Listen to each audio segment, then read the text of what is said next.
Welcome into the greatest podcast in sports betting entertainment. My name is Tanner Kern. I'm a certified G and a bona fide stud, and you can't teach that. And this right here, this is G Money Grant Mitchell. He's wearing a Fade Me shirt today, and you can't teach that. Bada boom, man, the people in the room. Welcome into a Monday edition of Ride the Line, Grant. Monday edition of Ride the Line. I don't know about you, Tanner. For me, the reason I'm wearing this shirt is it was appropriate to fade me last week. It was a rough week for me. I think I went 1-2 on all 3 episodes last week. So I'm looking to use this Monday to get myself back on track, back on the right foot, not for myself, not just for you, but for the Ride the Line family. They all deserve it. So I'm here with my best picks of the week. I went 1-2 on Friday too, and it's because college kickers can't make a damn kick to save their life. You know what? I saw a kick. I saw about 6 kicks live this weekend, and I think one went through the uprights. But there was one kick where the laces was facing the kicker, and he literally took it. He shanked it down the left field line, and the announcers were saying, "Oh, it's because the laces were back." No, it's not. You shouldn't shank a 20-yard field goal wide left by 100 yards if the laces are facing back. It can still go through the damn uprights. These kickers are soft. I don't know why college kickers can't make kicks. I saw it this weekend. It was a kid made a 40-yarder, a 25-yarder, and then he had like a 30-yard. I'm like, okay, this one's not going in. There's no way he's going 3 for 3. Boom, shanked it. It's ridiculous. Freaking ridiculous. And then Navy kicking a field goal down 42 points. Are you? And I didn't have the over. So like, I didn't really I didn't care. But like the fact of the matter is, are you that big of a wussy? Yeah, that was bad. You know what, Tanner? This harkens back to the first episode of Ride the Line we ever did, where it's like college kids can't make free throws and they can't make kicks. It's kind of one and the same. Yeah, it's amazing. It's so frustrating, but it's so fun. It's so fun to watch. It's so fun to watch kickers just rip your money out of your sportsbook accounts. Hey, did we talk about on air our dark horse Sam Hartman Heisman candidacy? Because I think it got off to a decent start. He did. Notre Dame's trash. I think we mentioned it, but Notre Dame's trash. Like I'm not sold on Notre Dame at all. They were getting ripped up early in the game. I know Navy averaged 2.6 yards per play by the end of the game, but Navy also did not throw the ball, and there were receivers running wide open down the field because the safeties were playing about 7 yards all game. So Navy's head coach is in over his head. He needs to go. Navy's trash. Notre Dame should dominate them. But when Notre Dame plays a legitimate team, I will be betting against the Fighting Irish every day of the week. Well, I guess there's only one way to find out. Do you know who they've got? I'm sure the schedule's not that hard for the next month or so, right? No, they only have to get USC, Clemson, and one other tough game. USC, Clemson, and Ohio State, maybe. Well, I mean, that's looking like an 0-3 to me. Yeah, so they lose all those games. They'll be playing in the freaking not the Peach Bowl. They'll be playing in the Blue Bonnet Bowl or something like that. The Duke's Mayo Bowl. Duke's Mayo Bowl. That's where Sam Hartman's going to be finishing his career, as the Mayo Bowl. All right, Grant. Anyways, subscribe to the channel. Kickers can't make kicks. If you want to hear all the frustrations throughout the entire football season, come to the show, subscribe, lock in right now. We're giving you guys MLB plays today, NFL plays all season. So make sure you subscribe. Anyways, yep, NFL season's going to be a huge time for us. Tanner and I are already talking about some behind-the-scenes stuff we're getting ready to bring to you guys. But the first thing we are bringing you today on this Monday episode is the MLB betting picks. And I'm going to get us started here. Tanner and I are both going to talk about one game here, but we're going to take different views on it. I'm going to start with the over of 9.5 in the Astros-Red Sox matchup. On the mound in this one, Christian Javier for the Astros. He has a 4.52 ERA and a 1.26 whip. Going against Chris Sale, who's got a 4.68 ERA and a 1.14 whip. Javier is a 5.59 ERA this month. His last start was against the Red Sox. Gave up 3 earned runs in 5 innings. Not that good. Sale's got a 5.14 this month. His last start was against the Astros. Gave up 4 earned runs in 5 innings. So again, both these guys, the last outing was against this opponent, and neither one of them did very well. Thanks to our good friend Greg Peterson, Tanner, he told me, and I mean, I'm sure other people knew this as well, but he pointed out that the Boston Red Sox have the highest differential in batting average from home to away stadium. This game is being played in Boston, so that is going to help them out tremendously. Now, if I'm looking at purely at betting trends recently, the Red Sox have gone over in 11 straight games. 11 straight games the Sox have hit the over. The Astros have hit the over in 10 out of their last 12. These teams played a 4-game series last week in Houston. All 4 games in those went over. The Astros, they have a decent bullpen, so maybe they're not going to give up a ton of runs late. But you know what? The Red Sox is 26th in ERA over the last month, so that's going to balance it out. I think we get a lot of runs in this one, and I like the over. The line did creep up to 10 in certain spots. That one made me a little more scared, but at 9.5, I love this over. I like the over too, and I just don't like Chris Sale that much. So I'm going to take the Astros for the plus money here. Anytime you can get Houston for plus money, you should take it. Even with Javier on the mound, I think there's going to be a lot of runs scored in this game. As you were saying, Grant, I would lean towards the over. Even at 10, I think worst case, you're going to get a push there. But based on what we saw last series, Chris Sale can't really pitch to Chris Sale can't pitch to the Astros based on what we saw last series. Javier can't pitch to the Red Sox. So I think there's going to be a lot of runs scored in this game, but I do like the Astros to come out on top. I think we saw in the Dodgers series a lot. The Red Sox were in games, but they blew up late. They couldn't find a way to win late, even at home. And I think the Astros are that same kind of team. Now they're chasing the Mariners in the division. So that's another added source of motivation. The Red Sox are preparing for 2024 as we speak. So I would be on Houston for the plus money. I just think it's worth it here. What I'm wondering about with the Astros as it relates to the development that is the Seattle Mariners, how are the Astros going to handle that? Because they're not used to being the chasers. I mean, in theory, it would give them more motivation to play better, but that's not necessarily how it works. You know, sometimes when the top dog gets passed, they don't really like that and they start to shut down. I want to see how the Astros respond. Doesn't matter, Grant. You know why? Why? The Baltimore Orioles are going to the World Series, so it just does not matter at all. Whoa. Are you calling that right here, right now? The Orioles are representing the American League. I mean, who else is good in they're the best team in the American League.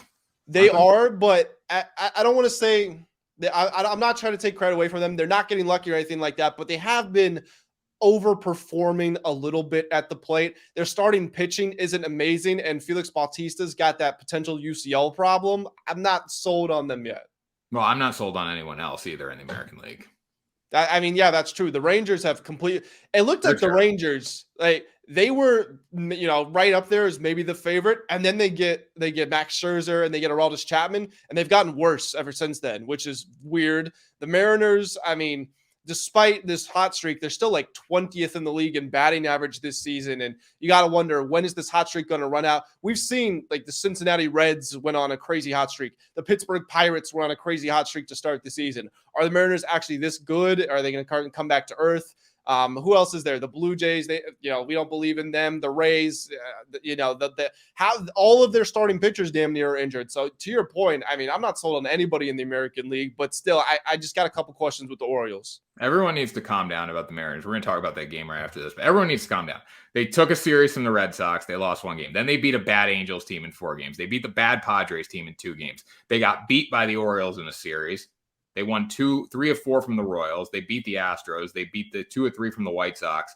Then they swept the Royals. Like, they haven't really played. It's not like they've gone through the ringer outside of the Astros in that stretch. Now, it's hard to win all those games, but you haven't beaten anyone good. In your one test against the Orioles, you lost the series. Yeah, and I mean, I won't.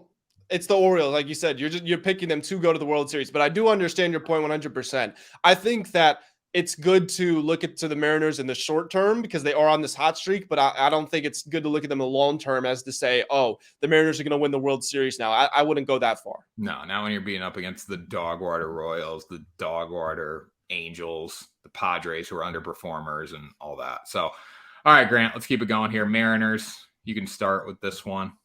Yeah, so Tanner and I were talking about the same game in the last one, and now I believe we both have the same pick here, despite us maybe being a little pessimistic on the Mariners as a futures prospect. The reality is they should be able to win this game against the Athletics, and they should be able to cover the run line -1.5.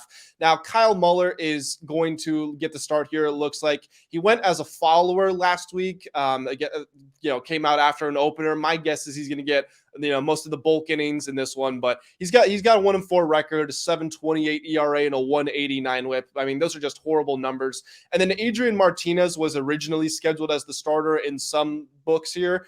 So I'm wondering if he's going to be one of the top guys used in relief. He's 0-2 with a 5.71 ERA, 1.44 WHIP. Again, pretty terrible numbers. Martinez has played in 15 games this season. The A's have not won a single game he's played in. Think about, we're almost at the end of the season. He has not seen his team win a single time when he's played, which is just very depressing. Now, Brian Wu's getting the start for the Mariners here. He's 1-3, 4.58 ERA, 1.22 WHIP.